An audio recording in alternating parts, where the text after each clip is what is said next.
ಬಿಚ್ಚುಗತ್ತಿಯ ಬಂಟನ ಬಲ್ಲಿರೇನ. ಇದು ಅನಿಲ್ ದೊರಸಮುದ್ರ ಅವರು ಡೈರೆಕ್ಟ್ ಮಾಡಿರುವಂತಹ ಸಿನಿಮಾ. ಚೆಲುವರಾಜ್ ಗೌಡ, ಬಸುಮಾ ಕೊಡಗು ಇನ್ನು ಮುಂತಾದವರು ಲೀಡ್ ಆಗಿ ಕಾಣಿಸ್ಕೊಂಡಿರುವಂತಹ ಸಿನಿಮಾ ಇದು. ಟ್ರೈಲರ್ ಬಂದಿದ್ದಾಗ ಇವರು ಒಂದು ರೂಟೆಡ್ ಕಥೆಯನ್ನ ನಮ್ಮ ಮುಂದೆ ಇಡ್ತಾ ಇದ್ದಾರೆ ಅನ್ನುವಂತಹ ಐಡಿಯಾ ಬಂದಿತ್ತು. ಟ್ರೈಲರು ನನಗೆ ಇಂಪ್ರೆಸ್ ಕೂಡ ಮಾಡಿತ್ತು. ಬಿಕಾಸ್ ಇದು ಚೋಮನ ದುಡಿಯ ಮುಂದುವರೆದ ಭಾಗ ಕೂಡ ಆಗಿತ್ತು. ಸೊ ಹಾಗಾಗಿ ಈ ಸಿನಿಮಾ ನೋಡಿದಂತಹ ನಮಗೆ ಏನ್ ಅನ್ನಿಸ್ತು, ಏನೆಲ್ಲ ಇಷ್ಟ ಆಯ್ತು, ಏನೆಲ್ಲ ವರ್ಕ್ ಆಗ್ಲಿಲ್ಲ, ಎಲ್ಲವನ್ನ ಡೀಟೇಲ್ಡ್ ಆಗಿ ಈ ರಿವ್ಯೂ ನಲ್ಲಿ ತಿಳಿಸ್ಕೊಡ್ತೀನಿ. ಬನ್ನಿ ನೋಡ್ಕೊಂಬರೋಣ. ಹಾಯ್, ಎಲ್ರಿಗೂ ನಮಸ್ಕಾರ ಅಂಡ್ ವೆಲ್ಕಮ್ ಟು ಖಡಕ್ ಸಿನಿಮಾ. ಇಲ್ಲಿ ನಮ್ಮ ಮುಖ್ಯ ಪಾತ್ರಧಾರಿಯ ಹೆಸರು ಕಾಳ. ಊರಿನ ಒಡೆಯರಿಂದ ಜಮೀನಿನ ಅಪೇಕ್ಷೆ ಇಟ್ಕೊಂಡಿರುವಂತಹ ಕಾಳನಿಗೆ ಸಮಯ ಕಳೀತಾ ಹೋದಂತೆ ಆ ಅಪೇಕ್ಷೆಯಾಗಿ ಉಳ್ಕೊಳ್ಳುತ್ತೆ ಅನ್ನೋದು ಅರ್ಥ ಆಗುತ್ತೆ. ಕೆಳಜಾತಿಯ ಕಾಳ ಹಾಗೂ ಊರಿನ ಒಡೆಯರ ನಡುವಿನ ಸಂಘರ್ಷವನ್ನ ಈ ಸಿನಿಮಾ ಫೋಕಸ್ ಮಾಡಿದೆ. ನಾನು ಪ್ಲಾಟ್ ಪಾಯಿಂಟ್ ನ ಒಂದೇ ಲೈನಲ್ಲಿ ಹೇಳಿ ಮುಗಿಸ್ದೆ, ಬಟ್ ಇಲ್ಲಿರುವಂತಹ ಸಬ್ಸ್ಟೆನ್ಸು ಇನ್ನಷ್ಟು ದೊಡ್ಡದಾಗಿದೆ. ಇಲ್ಲಿನ ಪಾಸಿಟಿವ್ಸ್ ವಿಚಾರಕ್ಕೆ ಬರೋದಾದ್ರೆ ಅದು ಇವರು ಕಟ್ಟಿರುವಂತಹ ಪ್ರಪಂಚ ಅಂತ ಹೇಳ್ತೀನಿ. ಆ ಊರು, ಅಲ್ಲಿನ ಬೇರೆ ಬೇರೆ ಜನರು, ಅವರವರ ಸ್ಥಾನಮಾನ, ಅವರ ಹಾವಭಾವ ಎಲ್ಲವನ್ನ ಪರಿಚಯಿಸೋದ್ರಲ್ಲಿ ಸಿನಿಮಾ ಯಶಸ್ವಿಯಾಗಿದೆ. ಇಲ್ಲಿ ನಮ್ಮ ಮುಂದೆ ಇಟ್ಟಿರುವಂತಹ ಪಾತ್ರಗಳ ಬರವಣಿಗೆ ಇನ್ನೊಂದು ಪ್ಲಸ್ ಅಂತಾನೆ ಹೇಳ್ತೀನಿ. ಪ್ರತಿ ಪಾತ್ರಕ್ಕೆ ಒಂದು ಪರ್ಪಸ್ ಇದೆ, ಒಂದು ಕಾನ್ಫ್ಲಿಕ್ಟ್ ಇದೆ. ನಮ್ಮ ಬದುಕೆ ಇಷ್ಟು ಅನ್ನುವಂತಹ ಜನರು, ತನ್ನ ಹಕ್ಕಿಗೆ ಯಾವ ಹಂತಕ್ಕಾದ್ರೂ ಹೋಗುವಂತಹ ಕಾಳ, ಹೀಗೆ ಹಲವು ಪಾತ್ರಗಳನ್ನ ತುಂಬಾ ಚೆನ್ನಾಗಿ ಬರ್ಕೊಂಡಿದ್ದಾರೆ. ಅಂಡ್ ಅದನ್ನ ಚೆಲುವರಾಜ್, ಬಸುಮಾ ಇನ್ನು ಮುಂತಾದವರು ಅಷ್ಟೇ ಚೆನ್ನಾಗಿ ಪಾತ್ರಗಳನ್ನ ನಿಭಾಯಿಸಿದ್ದಾರೆ.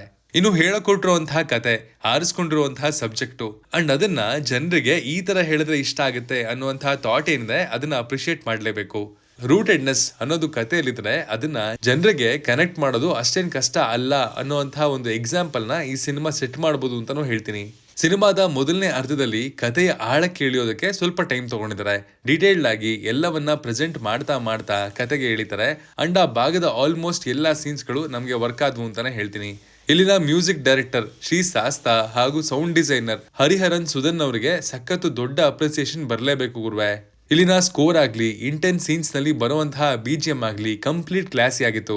ಅಂಡ್ ಇಲ್ಲಿ ನಾವು ರೀಲ್ ಮಾಡೋ ಅಥವಾ ಪ್ಲೇ ಲಿಸ್ಟ್ ಗೆ ಸೇರಿಸ್ಕೊಳ್ಳುವಂತಹ ಹಾಡುಗಳು ಇಲ್ಲದೆ ಇರಬಹುದು, ಬಟ್ ಸಾಂಗ್ಸ್ ಗಳ ಸಾಹಿತ್ಯ ಅಂಡ್ ಅದರ ಕಂಪೋಸಿಷನ್ ಇಂಪ್ರೆಸಿವ್ ಆಗಿತ್ತು.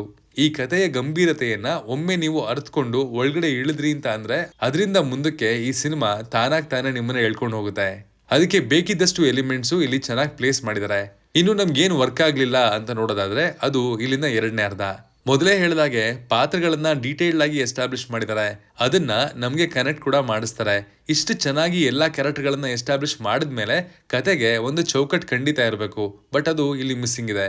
ಎರಡನೇ ಅರ್ಧದಲ್ಲಿ ಸಿನಿಮಾ ಸಾಕಷ್ಟು ಕಡೆ ಡಿವಿಯೇಟ್ ಆಗುತ್ತೆ. ಇಲ್ಲಿ ಸಾಕಷ್ಟು ಕಡೆ ಮುಂದೆ ಏನಾಗುತ್ತೆ ಅನ್ನುವಂತಹ ಐಡಿಯಾ ನಮಗ್ ಮೊದಲೇ ಬರ್ಬೋದು ಅಂಡ್ ಸಿನಿಮಾದಲ್ಲಿ ಅಷ್ಟೇ ಆಗ್ಬೋದು ಕೂಡ. ಬಟ್ ಆ ಸೀನ್ಸ್ ನ ನಡುವೆ ಇಂಟ್ರೆಸ್ಟ್ ಅನ್ನ ಮೇಂಟೈನ್ ಮಾಡೋದಕ್ಕೆ ಇನ್ನೂ ಬೆಟರ್ ಸೀಕ್ವೆನ್ಸ್ ಗಳನ್ನ ಇಲ್ಲಿ ಪ್ಲೇಸ್ ಮಾಡಬಹುದಿತ್ತು ಅನ್ನೋದು ನಮ್ಮ ಒಪಿನಿಯನ್. ಇನ್ನು ಇಲ್ಲಿನ ಸಿನಿಮಾಟೋಗ್ರಫಿ ಸ್ವಲ್ಪ ಇನ್ಕನ್ಸಿಸ್ಟೆಂಟ್ ಆಯ್ತು. ಅದು ಲಿಮಿಟೆಡ್ ಬಜೆಟ್ ನ ಕಾರಣದಿಂದನೂ ಕೂಡ ಆಗಿರ್ಬೋದು. ಖಡಕ್ ಆಗಿ ಹೇಳೋದಾದ್ರೆ ಇದೊಂದು decent watch. Substance, performance, world building ಎಲ್ಲಾನು ಸೂಪರ್ ಆಗಿದೆ. But screen play and second half ಇನ್ನೂ ಬೆಟರ್ ಆಗ್ಬೋದಿತ್ತು ಅನ್ನೋದು ನಮ್ಮ ಒಪಿನಿಯನ್. ಇದಾಗಿತ್ತು ಬಿಚ್ಚುಗತ್ತಿಯ ಬಂಟನ ಬಲ್ಲಿರೇನ ಸಿನಿಮಾದ ರಿವ್ಯೂ. ನೀವು ಈ ಸಿನಿಮಾವನ್ನು ಆಲ್ರೆಡಿ ನೋಡಿದ್ರೆ ನಿಮ್ಗೆ ಹೇಗೆ ಅನಿಸ್ತು ಅನ್ನೋದನ್ನ ಕಮೆಂಟ್ ಮಾಡಿ ತಿಳಿಸಿ. ಅಂಡ್ ನೀವು ಚೋಮನ ದುಡಿಯ ಫ್ಯಾನ್ ಆಗಿದ್ರೆ ಈ ಸಿನಿಮಾ ನಿಮ್ಗೆ ಇಷ್ಟ ಆಗುತ್ತೆ. Signing off, Manu.